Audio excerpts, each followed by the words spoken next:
The Legend of the Paiwan Ceramic Pot. The following paragraphs would give introduction about the precious Asian ceramic pot of the Paiwan. For Paiwan nobles, there are three objects they value the most: the bronze knife, the ancient ceramic pot, and the glass beads.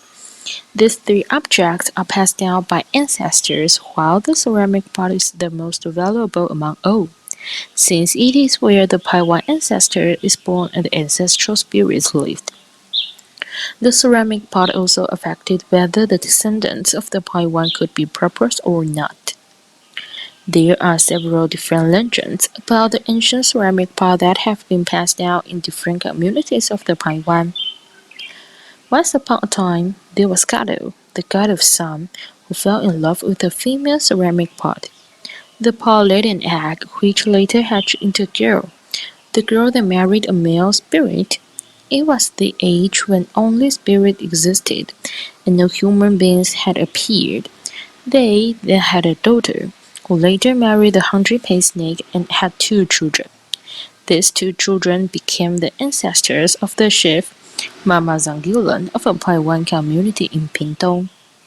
There is still another legend that goes like this. There were two brothers going into mountains to cut firewood. At the mountain top surrounded with white smoke, they found a ceramic pot.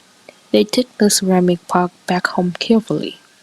Later, the sun shines on the ceramic pot, which then broke and a child was born. The child became the ancestor of Paiwan and Lukai. In another legend, there was a hungry-paced snake who laid an egg in the ceramic pot. When the sun shone on the pot, it bore a baby boy. The weird thing is that the baby boy had to be taken care of by specific families in turns.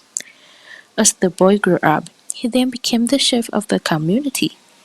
Therefore, the sun, the ceramic pot, and the hungry-paced snake are all considered to have connections with ancestors of Paiwan people, and they are all sacred objects worshipped by the Paiwan.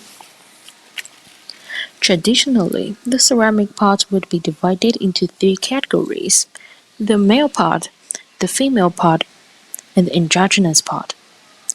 The male pot had hungry-paced snake totems on the surface, while the female pot had the sun petal and the pineapple petal on it. The androgynous pot, the most precious pot of all, possessed both features of male and female pots. On the other hand, the ancient ceramic pots of the Paiwan were divided by scholars in five categories based on their shapes, such as the round-shaped pot, the diamond-shaped pot, the bead-shaped pot, bottle-shaped pot, and the flat pot. The ceramic pot would be placed in the most sacred place in the house. For instance, the canopy frames next to the ancestral post. The pot would be taken out for ceremonies or wedding rituals by the chief or the nobles, for execution or worships. Other people from outside the family could not have the opportunity to reach the pot. The ceramic pot would also be taken as the bride wealth for the wedding between noble families. The ancient ceramic pot would be inherited by the eldest king of the family by the time of familial separation.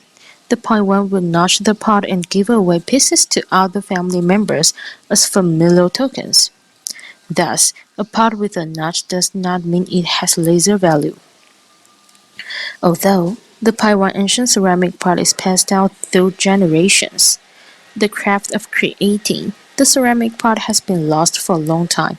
Thanks to the research, simulation, and learning of the descendants, the craft of making ceramic pot have been currently restored by the Paiwan people, with many derivative works created during the traditional making of ceramic pots.